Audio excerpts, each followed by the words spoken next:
आजकल ना इंसानियत ख़त्म हो चुकी है। गवर्नमेंट से ये रिक्वेस्ट करना चाहता हूँ कि ऐसी चीज़ें ना हो, एक ऐसा ऐप बनाया जाए कि जिसमें हमारे जो आईएएस ऑफ़िसर हैं, जो एक्स आईएएस ऑफ़िसर हैं, उनको इन सब चीज़ों के बारे में इनिशिएट लेने के लिए बोला जाए। एक टीम क्रिएट किए जाए जिसमें फायर ब्रिगेड, एम्बुलेंस और जो हमारे पुलिस, ये सब उसके अंदर इन्वॉल्व हो कि अगर कोई भी किसी भी इंसान को कोई प्रॉब्लम आए, वो जल्दी से क्या नाम है उस पर कनेक्ट कर पाएँ और ऐसी चीज़ें ना हो। वेव उनके लिए एक वरदान के रूप में आया है।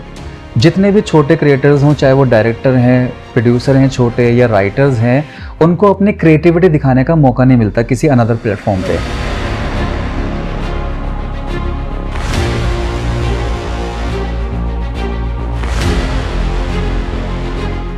यहाँ टैलेंट की कदर है। अभी सेंट्रल गवर्नमेंट डिजिटल को इतना ज़्यादा सपोर्ट कर रही है। फॉर्म ऐसा है कि जो पुराने साहित्य कलाकार हैं या बहुत बड़े हिस्टोरिकल चीज़ें हैं, वो आपको एक ही प्लेटफॉर्म पे मिल जाएंगी। नमस्कार, आप देख रहे हैं न्यूज एक्सप्रेस और मैं हूं आपके साथ Shravani Patnaik. Wave OTT platform पर रिलीज हो चुकी फ्रोजन फीलिंग्स नाम की सीरीज पर्दे पर धमाल मचा रही है, लेकिन आज उसी सीरीज के डायरेक्टर परवेज खान जी हमारे बीच मौजूद हैं। परवेज जी, न्यूज एक्सप्रेस पर आपका बहुत बहुत स्वागत है। फ्रोजन फीलिंग्स के बारे में हम बात करेंगे, लेकिन सबसे पहले वेव ओटीटी प्लेटफॉर्म के बारे में आप बताएं। अच्छा, मैं सबसे पहले जो हमारा सेंट्रल गवर्नमेंट है उनको धन्यवाद करना चाहूँगा, जो इतना अच्छा इनिशिएट लिया उन्होंने वेव ओटीटी के लिए। और ये सबके लिए एक बहुत अच्छा प्लेटफॉर्म है, चाहे वो डायरेक्टर हो, प्रोड्यूसर हो, एक्टर हो। तो मैं जितनी भी टीम है, जैसे अश्वनी वैष्णव जी हैं, उनका धन्यवाद करना चाहूँगा। और जितने ऑपरेशन डिपार्टमेंट हैं या कोई ऑफिशियल डिपार्टमेंट है, जितनी भी बैकएंड की टीम है, मैं वेव को इसके लिए धन्यवाद करना चाहूँगा और इसके लिए शुक्रगुज़ार हूँ जो हमें ऐसा मौका दिया कि हम एक छोटी सी कोशिश जो फ्रोज़न फीलिंग है उसको ऑडियंस के सामने ला सकें और अपनी बात रख सकें। परवेज जी, फ्रोजन फीलिंग्स किस पर आधारित है और किस पर फोकस्ड है ये सीरीज? बेसिकली श्रावणी जी, अगर मैं बात करूं फ्रोज़न फीलिंग्स की, जब मेरे दिमाग में ये ख़्याल आया कि ऐसा कोई सब्जेक्ट बनाना चाहिए, तो मैं डॉक्टर्स की लाइफ को लेके बहुत ज़्यादा कनेक्टिव था, क्योंकि उनका जो स्ट्रगल था, उसका जो पेन था, तो ये आइडियाज़ तो मुझे उनकी लाइफ को देखकर आया था, लेकिन मुझे एक मैसेज भी देना था, क्योंकि आजकल ना इंसानियत ख़त्म हो चुकी है। आजकल ना किसी का ना बॉन्ड नहीं रहा, चाहे मैं किसी मदर डॉटर की बात करूं या किसी भी हस्बैंड वाइफ की बात करूं, या मैं बात करूं अपने ब्रदर एंड सिस्टर की। बॉन्ड क्यों नहीं रहा हमारे रिलेशन में? क्योंकि हमारा ना इन्वॉल्वमेंट ख़त्म हो गया है एक दूसरे से। हम किसी से बात नहीं करते। आजकल सब अपनी लाइफ में व्यस्त हैं, चाहे कोई भी प्रोफेशन ले लीजिए, कोई किसी को टाइम देने के लिए तैयार नहीं है।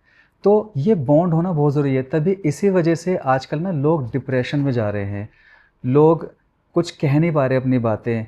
आजकल अवेयरनेस की बहुत ज़्यादा कमी है, क्योंकि आप देख रहे हो हार्ट अटैक जैसा जो हमारा इतना गंभीर बीमारी है, उसको आजकल बहुत ज़्यादा कॉमन हो गया है। चाहे वो हेल्दी हो, चाहे वो नॉर्मल बंदा हो, चाहे वो एजिड हो या बच्चा हो, सबको हार्ट अटैक की बीमारी हो रही है। और काफ़ी लोगों को इसके बारे में पता ही नहीं है कि इसको कैसे करें, कि सीपीआर देना है। जैसे अगर हम किसी बस में जा रहे हैं तो लोग तमाशा बनाते हैं, देखते हैं, वीडियोस बनाते हैं। आजकल वीडियो का बहुत सिस्टम हो गया है। तो इसको लेके ना किसी के पास अवेयरनेस नहीं है कि हाँ भाई, अगर हमें क्योर करना है तो क्या क्या हमें लेना चाहिए, किस तरीके से करना चाहिए। लोग सिर्फ देखते हैं। अगर किसी को बीपी लो, हार्ट अटैक आया, तो लोग सोचते हैं कि बीपी लो हो गया होगा शायद, या कोई बंदा, मैं बात सिर्फ इसकी ही नहीं कर रहा, ये बात हर फीलिंग्स की कर रहा हूँ कि अगर सड़क पे कोई एक्सीडेंट होता है तो लोग उसे देखते हुए चले जाते हैं, वीडियोस बनाते हैं, लेकिन कोई एम्बुलेंस नहीं बुलाता, उसके लिए कोई मदद के लिए हाथ नहीं बढ़ाता। ये क्या हो रहा है हमारे देश में? हमारे देश में ना लोगों के प्रति ना जो सद्भावना जो होती है ना, वो खत्म हो अवेयरनेस चुकी के है, साथ साथ ह्यूमैनिटी की कमी ख़त्म हो गई है, ये कहना वो। गलत नहीं होगा। बिल्कुल बिल्कुल। तो मैंने ये फ्रोज़न फीलिंग जो बनाई है, एक फीलिंग्स के ऊपर बेस बनाई है कि नहीं, एक फीलिंग, इमोशन होना हर इंसान के अंदर ज़रूरी है। आजकल एनिमल से ज़्यादा सस्ती जान ना इंसान की हो गई है। अभी मैं एक रीसेंट इंसिडेंट बताऊंगा। अभी हाल फिलहाल में एक मेजर एक्सीडेंट हुआ है।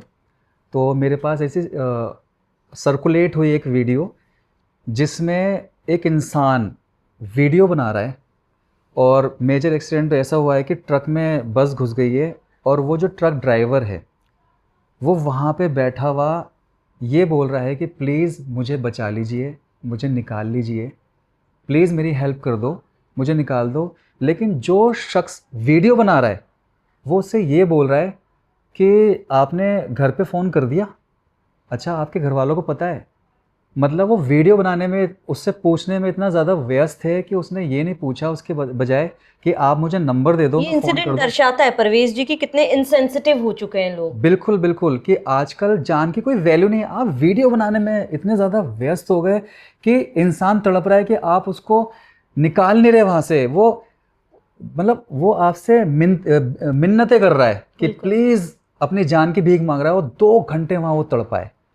तो यार ये क्या हो रहा है हमारे देश में? मैं गवर्नमेंट से ये रिक्वेस्ट करना चाहता हूँ कि ऐसी चीज़ें ना हो, एक ऐसा ऐप बनाया जाए कि जिसमें हमारे जो आईएएस ऑफिसर हैं, जो एक्स आईएएस ऑफिसर हैं, उनको इन सब चीज़ों के बारे में इनिशिएट लेने के लिए बोला जाए। एक टीम क्रिएट किए जाए जिसमें फायर ब्रिगेड, एम्बुलेंस और जो हमारे पुलिस, ये सब उसके अंदर इन्वॉल्व हो कि अगर कोई भी किसी भी इंसान को कोई प्रॉब्लम आए वो जल्दी से क्या नाम है उस पर कनेक्ट कर पाएँ और ऐसी चीज़ें ना हो। और दूसरी चीज़, एक वन वे रोड बनाया जाए ताकि जो ट्रैफिक की वजह से एम्बुलेंस में ही लोग मर जाते हैं, वो पहुंच नहीं पाते। अभी एरोप्लेन का इतना मेजर इंसिडेंट हुआ है, अगर वहाँ फायर ब्रिगेड शायद पहले पहुंच जाती तो कुछ लोगों की जान बच जाती।